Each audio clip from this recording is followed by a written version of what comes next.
आधे से ज्यादा चलते नहीं है, जैम पड़े हुए हैं। वही तो। ये क्या ऐसे पुराने हथियार, और इन पुराने हथियारों को लेकर वो अपने नए आतंकवादियों को ट्रेनिंग दे रहा है। सर, जितने भी हमले किए हैं ड्रैगन ने, सब में मॉडर्न हथियारों का इस्तेमाल किया गया है। तो इस ट्रेनिंग में ये पुराने हथियारों का इस्तेमाल क्यों करेगा सर? और सर, ये सारे नए आतंकवादी बिल्कुल नौसिखे हैं, कॉलेज के गुमराह किए गए बच्चे हैं सर। और तो और सर, इतना खतरनाक आतंकवादी ड्रैगन इतनी आसानी से हाथ में आ जाएगा, यकीन नहीं होता सर। वही तो। और फिर ये देखो, इतने कम हथियार हमें इस मुठभेड़ में मिले हैं। कैसे हो सकता है कोई आतंकवादी संगठन इतने हथियारों को लेकर कोई हमला प्लान कर सके? हो ही नहीं सकता। कुछ ना कुछ तो गड़बड़ जरूर है अभिजीत, कुछ ना कुछ तो गड़बड़ जरूर है। हाँ पंकज,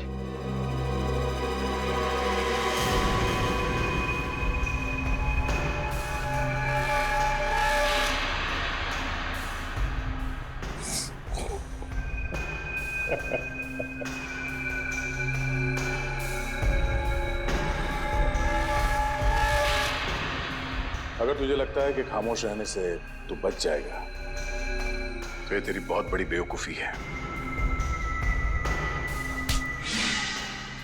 तूने हमारे देश के साथ जो किया और मेरे दोस्त विराज के साथ जो किया, उसका हिसाब तो तुझे चुकाना पड़ेगा ड्रैगन।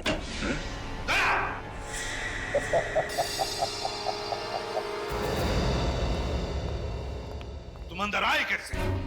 सर, वो मैं ड्रैगन से सच उगलवाने के लिए। पंकज ने तुम्हें बताया था ना कि बिना परमिशन के कोई अंदर नहीं आ सकता। तो फिर क्या तुम इतने सीनियर बन गए कि मेरी ऑर्डर भी मानने को तैयार नहीं? I am sorry sir. Sorry sir, sorry बोल दिया और हो गया? सर मैं बात करता हूँ। अब ये बिना वजह की तरफदारी मुझे अच्छी नहीं लगती। किसी भी हालत में आज मैं जानकर ही रहूंगा दया कि तुम्हारी इसके साथ ऐसी क्या आपसी दुश्मनी है जो तुम मेरी ऑर्डर को भी तोड़ने को तैयार हो गए। ठीक है सर, अगर आप जानना चाहते हैं तो सुनिए। आज से 7 साल पहले 30 जून 2006 को विराज, मैं सोचा तू जाग रहा होगा। मैं तो सोच के आया था कि आज साथ में बैडमिंटन खेलेंगे, याद है ना? पिछली बार तूने हराया था मुझे। हाँ, आज मैं जीतूंगा। चल। क्या हुआ? अरे तू डॉक्टर साहब की बात का यकीन मत कर, तुझे कुछ नहीं होगा। तुझे अपने दोस्त पे भरोसा है ना? कुछ नहीं होने दूंगा तुझे, समझा? कुछ नहीं होने दूंगा। क्या विराज, क्यों? कुछ बोलना? हाँ? मेरी मौत का बदला जरूर ले।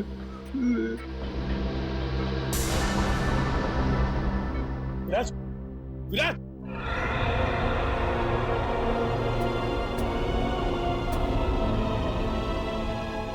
उसी पल मैंने सोच लिया सर, इस ड्रैगन को पकड़ के विराज की मौत का बदला जरूर लूंगा।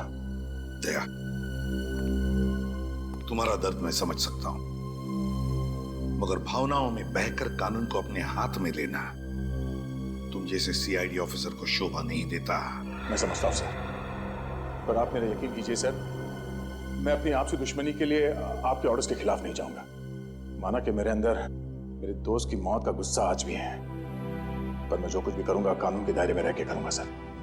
गुड सर, कोर्ट से वकील आया है, ड्रैगन वाले केस के बारे में बात करने।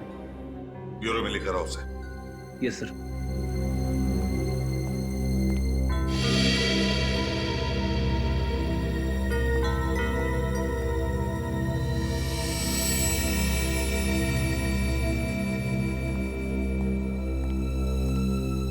Sir, I am really sorry, मैं अपनी ड्यूटी कर रहा था सर।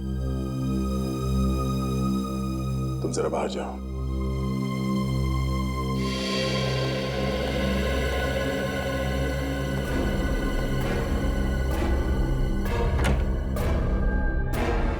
तुम्हारा ड्रैगन हमारे सवालों का जवाब नहीं देता, उसे कोई नहीं मिल सकता। देखिए, आप उसे अपने सवालों का जवाब देने के लिए मजबूर नहीं कर सकते। इस केस की तहकीकात इंटरनेशनल लॉ के हिसाब से होनी चाहिए। आप मुझे अगर इंटरनेशनल लॉ के बारे में कुछ ना समझाएं तो बेहतर है। हजारों लोगों की मौत का जिम्मेदार है आपका ड्रैगन, समझे? आतंकवादी है वो। कहाँ है मेरे पति?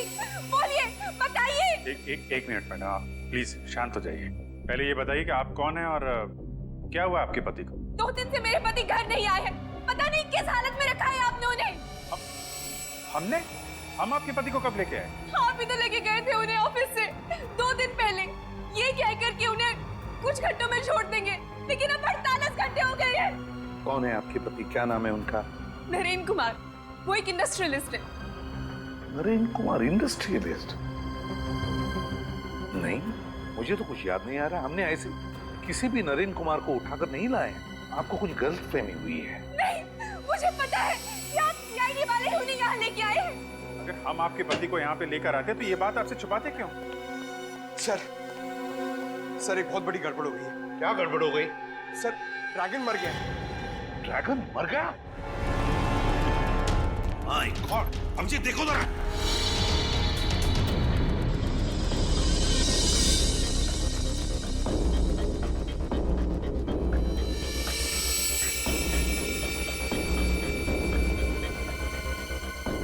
किसने? हाँ? किसने मारा इसे? और कौन मारेगा? वही होगा आपका दरवाजा तोड़ सीनियर इंस्पेक्टर दया।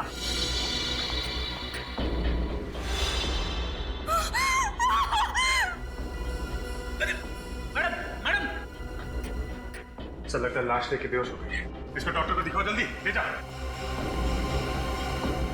पंकज, तुम्हें पूरा यकीन है दया के जाने के बाद कोई और नहीं आया इस कमरे में? नहीं सर, मैं बाहर ही खड़ा था, मगर जब दया से रूम से बाहर आए तो क्या? सर, उनके हाथों पे खून लगा हुआ था।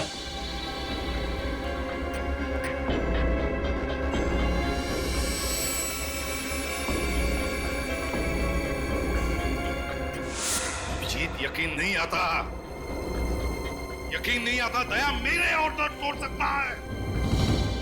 मैंने आप सभी मीडिया वालों को यहाँ इसीलिए बुलाया है ताकि उस सीआईडी का घिनौना चेहरा आप सब लोगों के सामने ला सकूं, जिसे इस देश के भोले और मासूम लोग न्याय और कानून की चौखट मानते हैं। तो क्या आप सीआईडी के बारे में कोई खुलासा करने वाली हैं?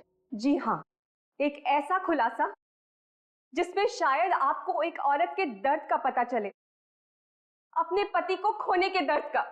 लेकिन अपने पति को खोया किसने? नहीं हूँ वो अभागन जिसका पति सीआईडी की बेरहमी का शिकार हो गया। क्या नरेन जी अब इस दुनिया में नहीं रहे? नहीं, 2 दिन पहले कुछ सीआईडी वाले उन्हें उनके ऑफिस से बेवजह ले गए, ये कहकर कि कुछ पूछताछ करनी है। जब वो इतनी देर तक वापस नहीं आए तो मैं खुद ब्यूरो गई और वहां जाके देखा तो पता चला कि मेरी खुशियां कभी लौट कर नहीं आएंगी। नरेन को मार डाला उन्होंने। लेकिन नरेन जी का कसूर क्या था? बेगुनाह थे वो।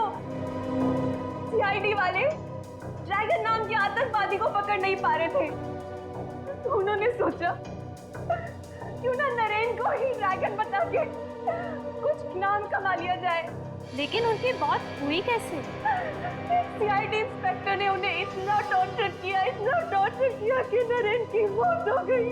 कौन है वो सीआईडी इंस्पेक्टर? सीनियर इंस्पेक्टर दया।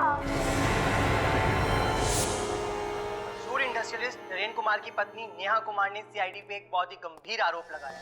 उनके पति की हत्या का आरोप, जो सीआईडी अब तक सैकड़ों खूनियों को उनके किए की सजा दिलवा चुकी है। क्या अब वो वही मापदंड अपनाएंगे अपने उस ऑफिसर के खिलाफ जिन्होंने नरेन को मारा है? आगे की खबर जानने के लिए जुड़े रहिए। सर, ये नेहा तो पूरी दुनिया के सामने सीआईडी के ऊपर कीचड़ फेंक रही है। सीबीसी, हम कब इनके पति को ऑफिस से लेकर आए? पर ये ड्रैगन को अपना पति कह क्यों रही है? सर, कहीं ऐसा तो नहीं कि ये ड्रैगन दोहरी जिंदगी जी रहा था?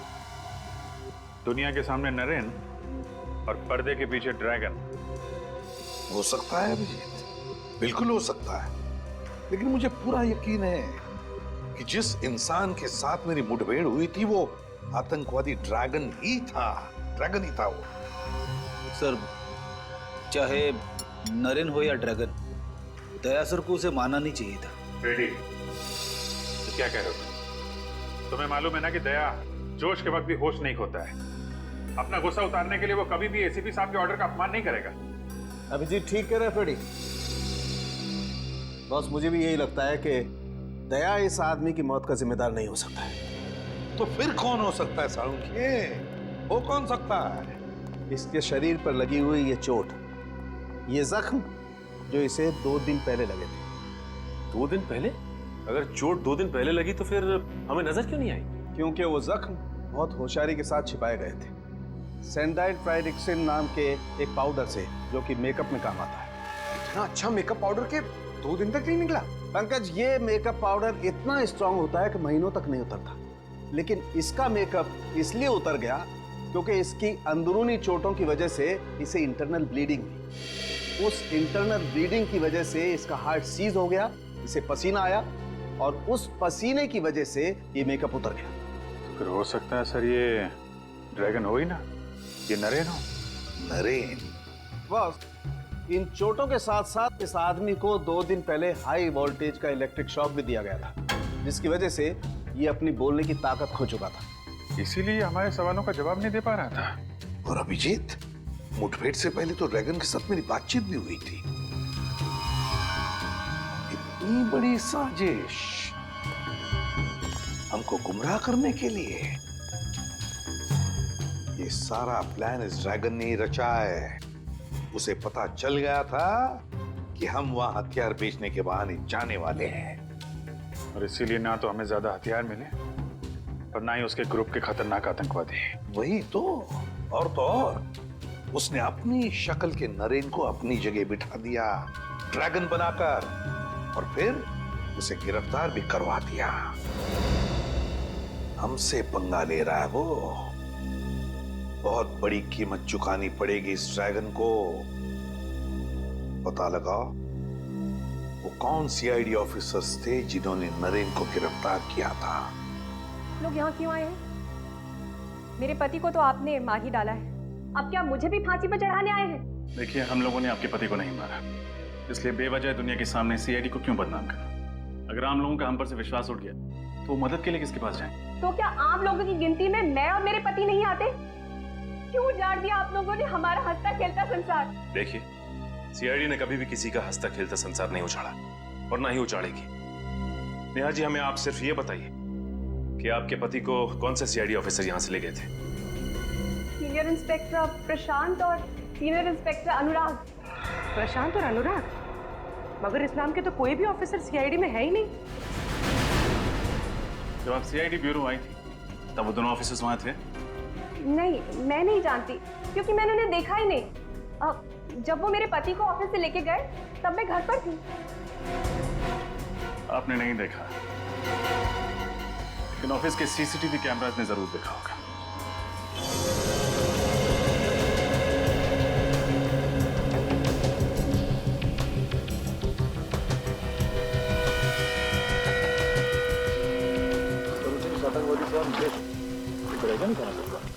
हाँ निखिल, ड्रैगन ही था, लेकिन मुठभेड़ में ड्रैगन ने नरेन की जगह पे जाकर छुप गया।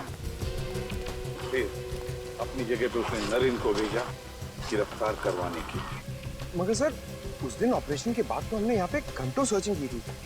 अगर ड्रैगन यहीं पे छुपा हुआ था तो फिर हमें मिला क्यों नहीं? वही तो यहीं पे कहीं छुपा है, यहीं कहीं मिलेगा, जरूर मिलेगा। इस जमीन का कोना कोना छान मारो, उखाड़ो इस जमीन को।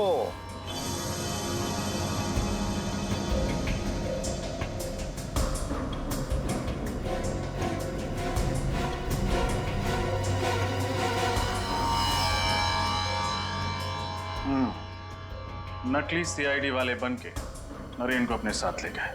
क्या? नकली सीआईडी वाले? हाँ, और शायद ये सब ड्रैगन के प्लान का ही हिस्सा था।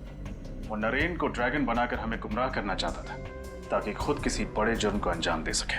लेकिन नरेन ही क्यों? क्योंकि शायद आपके पति का चेहरा आतंकवादी ड्रैगन से काफी हद तक मिलता जुलता था। अच्छा ये बताइए कि नकली सीआईडी वालों ने नरेन को अपने साथ ले जाने की कोई वजह बताई आपको? हाँ सर, उन्होंने कहा कि कंपनी के अकाउंट में कुछ हेराफेरी हो रही है और इसीलिए उनसे कुछ पूछताछ करनी है। कैसी हेराफेरी? सर दरअसल पिछले महीने नरेन सर को पता चला कि उनके अकाउंट से 30 करोड़ रुपए गायब हैं। मगर जब मैंने अकाउंट चेक करके लेजर एंट्री दिखाई तो पता चला कि 30 करोड़ का चेक उन्होंने ही इशू किया है। ये चेक उन्होंने किसके नाम पे इशू किया था? 30 अलग अलग कंपनियों के नाम से। कोई कंपनी सिंगापुर में थी, कोई इटली में, कोई फ्रांस में। हमने उन कंपनियों को काफी ट्रेस करने की कोशिश की, लेकिन किसी का कुछ पता नहीं चला। और सभी चेक्स पर नरेन के ही सिग्नेचर्स थे? हाँ सर, सिग्नेचर तो उन्हीं के ही थे, लेकिन उन्होंने कहा मैंने सिग्नेचर किया ही नहीं। हो ना हो सर, हूबहू उनके सिग्नेचर की कॉपी करके कोई गड़बड़ कर रहा है। सर ऐसी गड़बड़ तो कोई पास वाला ही कर सकता है जो नरेन के काफी पास हो, जो आसानी से उसके चेकबुक और उसके अकाउंट तक पहुंच सकता हो। अच्छा, इस हादसे के बाद से कोई ऐसा एम्प्लॉय है जिसने ऑफिस आना बंद कर दिया? हाँ सर, नरेन सर के जाने के बाद अगले दिन से दीपक ऑफिस आना बंद कर दिया। अच्छा, ये दीपक नरेन जी के चेकबुक तक पहुंच सकता था? हाँ सर, अकाउंट्स में ही तो काम करता था वो। देखते हैं जब नकली सीआईडी वाले यहाँ थे तो ये दीपक क्या कर रहा था। ये फुटेज फिर से दिखाओ।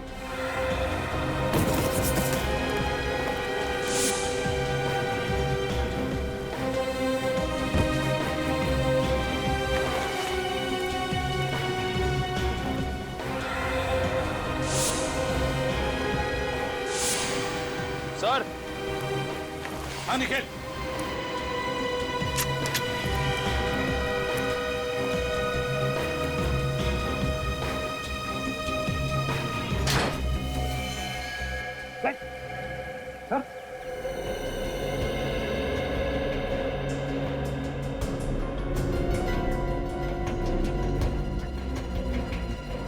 ये दीपक सर। पॉज करो,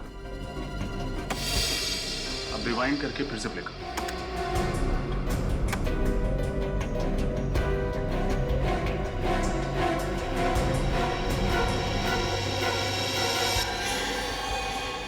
देखा सर, तो नकली सीआईडी वालों ने दीपक की तरफ कुछ इशारा किया और दीपक ने नजरें चुरा ली। हाँ, और कोई भी इंसान नजरें तभी चुराता है जब उसके दिल में कोई मैल हो। दीपक का एड्रेस बताओ। क्या? तुम यहाँ क्या कर रहे हो? सर मैं असली ड्रैगन का पता करने आया था सर। अब सर ड्रैगन यहाँ पे 2 दिन से छुपा हुआ था। उसने पहले से खाने पीने का इंतजाम कर रखा था सर यहाँ पे। यार लेकिन ये बात तुमने हमें पहले क्यों नहीं बताई? सर मैं आया था बताने के लिए। उस वक्त नरेन की पत्नी और वो वकील थे आपके साथ। गायब हो गया? हाँ? लेकिन ये बताओ तुम ये पता कैसे चला कि ड्रैगन नहीं नरेन? तो जब मैं नरेन से सवाल कर रहा था तो मैंने देखा उसके हाथों के सारी उंगलियां ठीक ठाक थी सर, कटी हुई नहीं थी।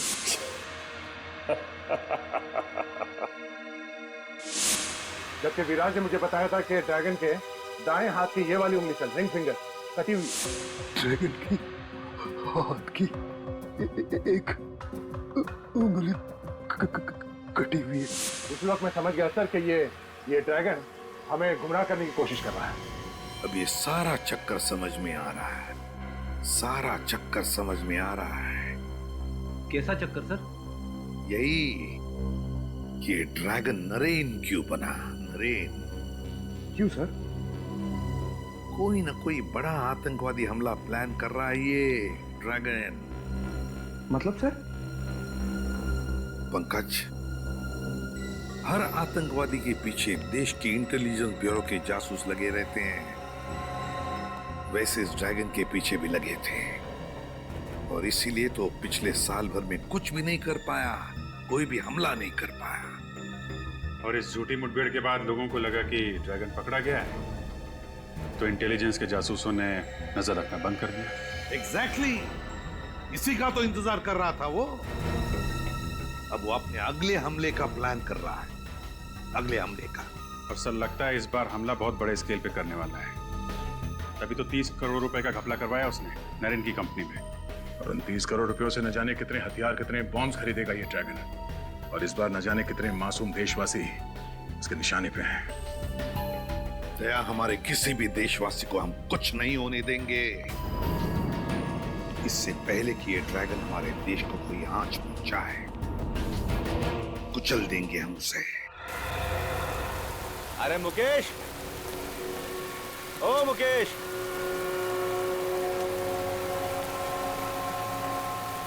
अरे आओ उधर। 14 तारीख को मर्ज सिटी से कुछ खुफिया सामान लेकर निकला था ये अपने ट्रक में, और उसका पूरा पेमेंट भी कैश में ही इसे मिल गया था।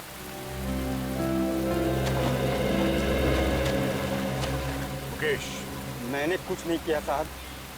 मैं तो एक आम नागरिक हूँ, कोई गुनहगार नहीं। हम जानते हैं। अच्छा ये बताओ, 14 तारीख को जिस सामान की डिलीवरी तुमने मत जेटी से की थी, वो सामान था क्या? मुझे नहीं मालूम। मालूम नहीं? सामान को लोड करने से पहले चेक नहीं किया तुमने? सामान सील पैक था साहब, कुछ गत्ते के बक्से के अंदर। तुमने पूछा तो होगा उन बॉक्सेस में क्या है? हाँ पूछा था, तो दीपक जी ने कहा कि कुछ ग्लास का सामान है। दीपक? तुम इस दीपक की बात कर रहे हो? हाँ हाँ साहब, यही है वो दीपक जी। उस सामान का वजन कितना था? यही कोई 200 किलो। 200 किलो? कहाँ छोड़ा था तुमने वो सामान? वो दहीसर क्रीक के आगे कामन गांव है, वहाँ एक मिल है, वहीं पे छोड़ा था। कामन गांव?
जग्गू, इसे किसी ने मारा।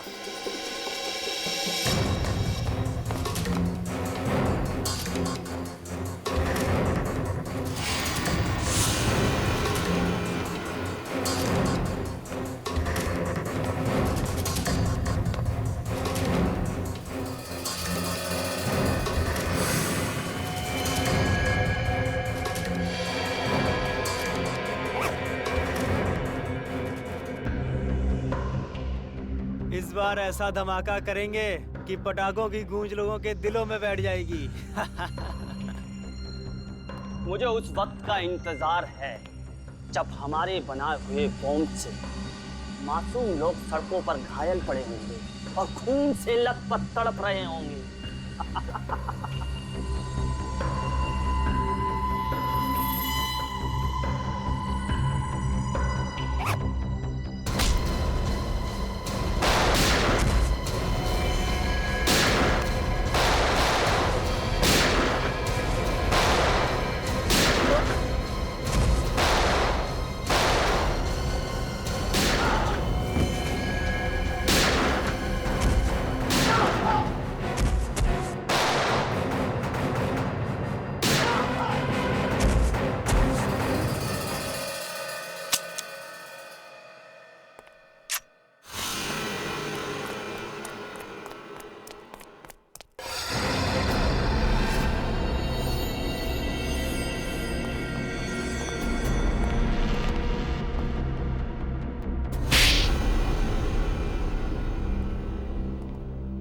मुझे माफ कर दो साहब। ये दीपक कहाँ मिलेगा ये तो रॉकी भाई है साहब। रॉकी? ये तो ड्रैगन का खास आदमी है साहब। ड्रैगन इसके बिना कोई भी मिशन पूरा नहीं करता है साहब। कहाँ मिलेगा रॉकी? साहब मुझे नहीं मालूम साहब, ना तो इनका कोई एड्रेस है ना कोई नंबर, बस वही मुझे कांटेक्ट करते हैं साहब। ये सारा आरडीएक्स यहीं पे है ना, या बॉम्ब बनाने के लिए कुछ शहर भेज दिया? नहीं साहब, सारा आरडीएक्स यहीं पर है साहब, चाहे तो आप चेक कर लीजिए साहब। पूरा 200 किलो है साहब। रजत, सारा आरडीएक्स सीज कर लो। सर सर, एक बात समझ में नहीं आ रही है। जब ड्रैगन नरेन बनकर एसीपी सर के सामने आया तब सर ने उसे पहचाना कैसे नहीं? दोनों के चेहरे इतने कैसे मिल सकते हैं सर? मिलता नहीं था श्रेया, जरूर ड्रैगन ने अपना चेहरा बदलवाया नरेन की तरह दिखने के लिए। लेकिन सर, ड्रैगन ने नरेन को ही क्यों चुना? तुम्हें 30 करोड़ के घपले वाली बात याद है? हाँ सर। नरेन की कंपनी में दीपक के अलावा कोई और भी है जो ड्रैगन के साथ मिला हुआ है। कोई और? नरेन की मौत से और किसे फायदा हो सकता है सर? नेहा। नरेन की मौत के बाद उसके अरबों की संपत्ति अब नेहा के नाम से हो गई। नेहा मैडम बुलाओ, उनसे कुछ बात करनी है। मगर नेहा मैडम तो ऑफिस में नहीं है। नहीं? कहाँ गई? शायद निधि को पता होगा, वो उनकी पीए है। एक मिनट। निधि, निधि, क्या हुआ सर? तुम्हें पता है नेहा मैडम कहाँ पे है? पता नहीं, अचानक उन्हें किसी की चिट्ठी मिली और वो तुरंत पढ़कर चली गई। तो चिट्ठी अभी कैबिन में है? हाँ, उन्होंने पढ़ने के बाद उसे फाड़कर डस्टबिन में फेंक दिया था।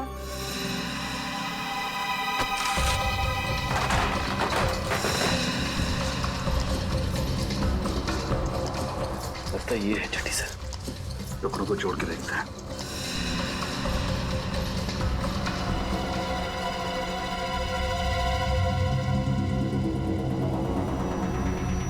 तो ये बात है।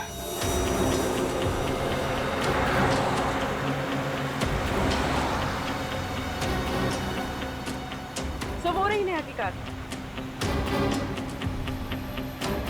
ये नेहा तो गाड़ी भगाने लगी। लगता है उसे पता चल गया कि हम उसका पीछा करें। जल्दी चलो।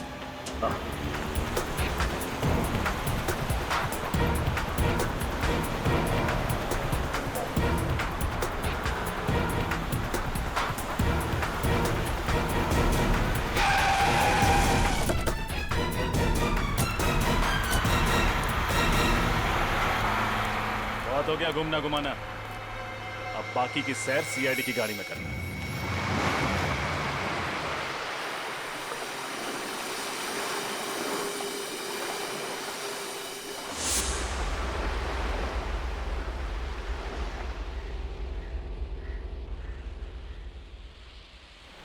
रॉकी अब तक आया क्यों नहीं?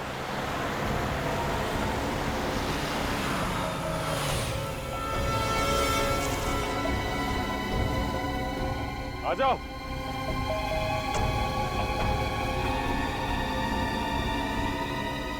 ओके, गाड़ी से बाहर आ जा। गाड़ी से बाहर क्यों नहीं आ रहा? जाके देखता हूं।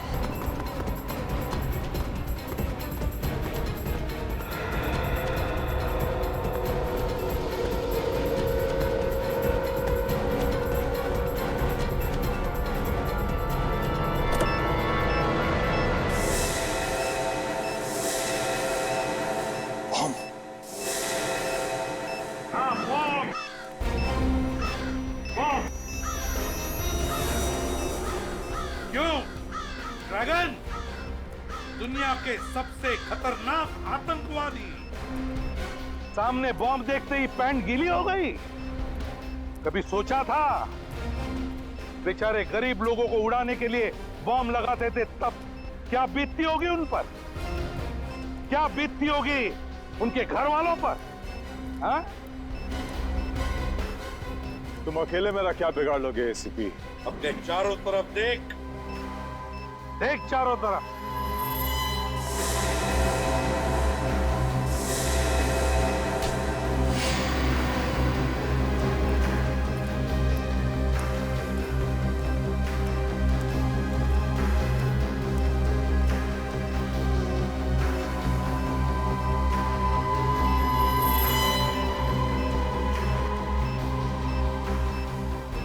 एक अकेले निहत्थे पे तुम सब सीआईडी वाले एक साथ वार करोगे क्या? तेरे लिए तो एक ही काफी है। अच्छा, सिर्फ एक। बुलाओ उसे।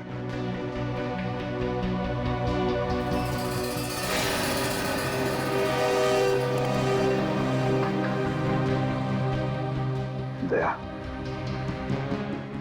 इसे सिर्फ जान से मत मारना।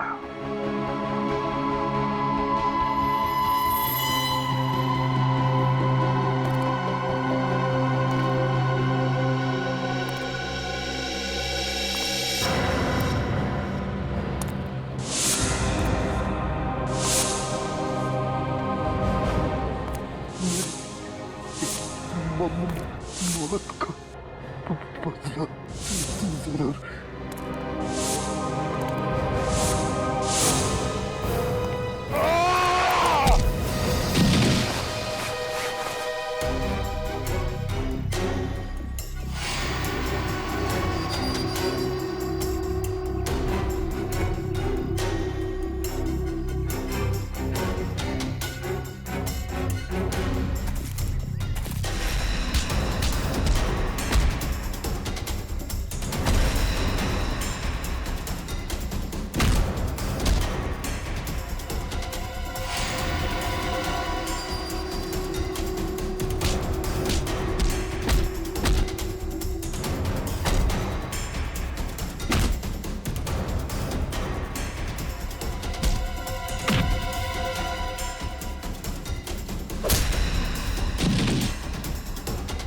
नहीं सचिन, इसे तो दया संभाल लेगा।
नहीं,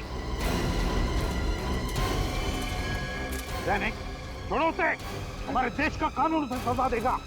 छोड़ो उसे, छोड़ो उसे।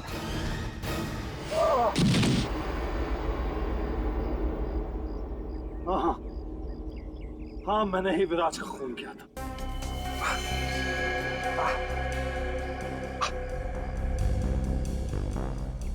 विराज जैसे ऑफिसर की लाश पे ही मैंने अपने आतंक का महल खड़ा किया था, जिसे तुम लोगों ने चकनाचूर कर दिया एक ही झटके में। तुम जैसे मुजरिमों के महल ईंट पत्थर के नहीं, ताश के पत्तों के जैसे होता है। कानून की हवा से यूं ढेर हो जाते हैं। और मैंने तो पूरी तैयारी कर ली थी देश छोड़ के भागने की। फिर तुम लोगों को कैसा पता चला कि मैं कहां हूं? इसके जरिए, इस रॉकी के जरिए। इस रॉकी ने तुम्हारा सारा का सारा प्लान हमें पहले ही बता दिया था। तूने गद्दारी की मुझसे। रॉकी ने उसी दिन तुमसे गद्दारी की जिस दिन उसने तुम्हें नरेन बनने की। क्या? हाँ, मैं नरेन की बीवी नेहा से प्यार करने लगा था। मैंने सोचा कि तुम नरेन बन जाओगे तो असली नरेन मेरे रास्ते से हट जाएगा और नेहा मेरी हो जाएगी।